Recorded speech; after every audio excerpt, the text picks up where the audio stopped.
Hello అందరికీ తెలంగాణ స్టైల్లో bagara rice basmati తోటి పొడి పొడిగా ఈ విధంగా వండుకోండి. ఫస్ట్ బాస్మతి రైస్ని ఒక 15 నుండి 20 నిమిషాలు నానబెట్టుకోవాలి. శుభ్రంగా కడుక్కొని ఈ బాస్మతి రైసు 4 గ్లాసులు తీసుకున్నాను. వాటర్ 6 గ్లాసులు తీసుకున్నాను. గ్లాస్ బియ్యానికి గ్లాసున్నర నీళ్ళు. ఈ నీళ్ళల్లో అన్ని మసాలా దినుసులు వేసుకోవాలి.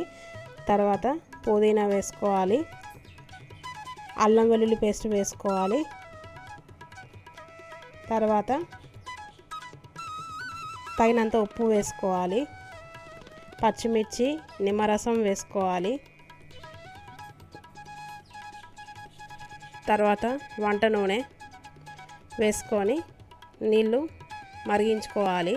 ఈ విధంగా నీళ్ళు మరుగుతూ ఉండగా నానిన బాస్మతి బియ్యాన్ని ఇందులో వేసుకోవాలి. వేసుకొని ఉడికించుకోవాలి.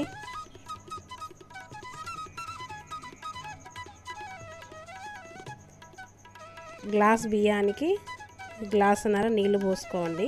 బాస్మతి రైస్కి ఈ విధంగా ఉడికించుకోవాలి. అన్నాన్ని ఈ విధంగా వండుకుంటే అన్నం అనేది బాస్మతి రైస్ పెద్దగా మంచిగా పొడి పొడిగా వస్తుంది. ఒక 10 నిమిషాల ముందు దించే 10 నిమిషాల ముందు ఆవు నెయ్యి వేసుకోవాలి. అన్నంలో కొద్దిగా నీరు ఉంది, నీరిగ్గనివ్వాలి.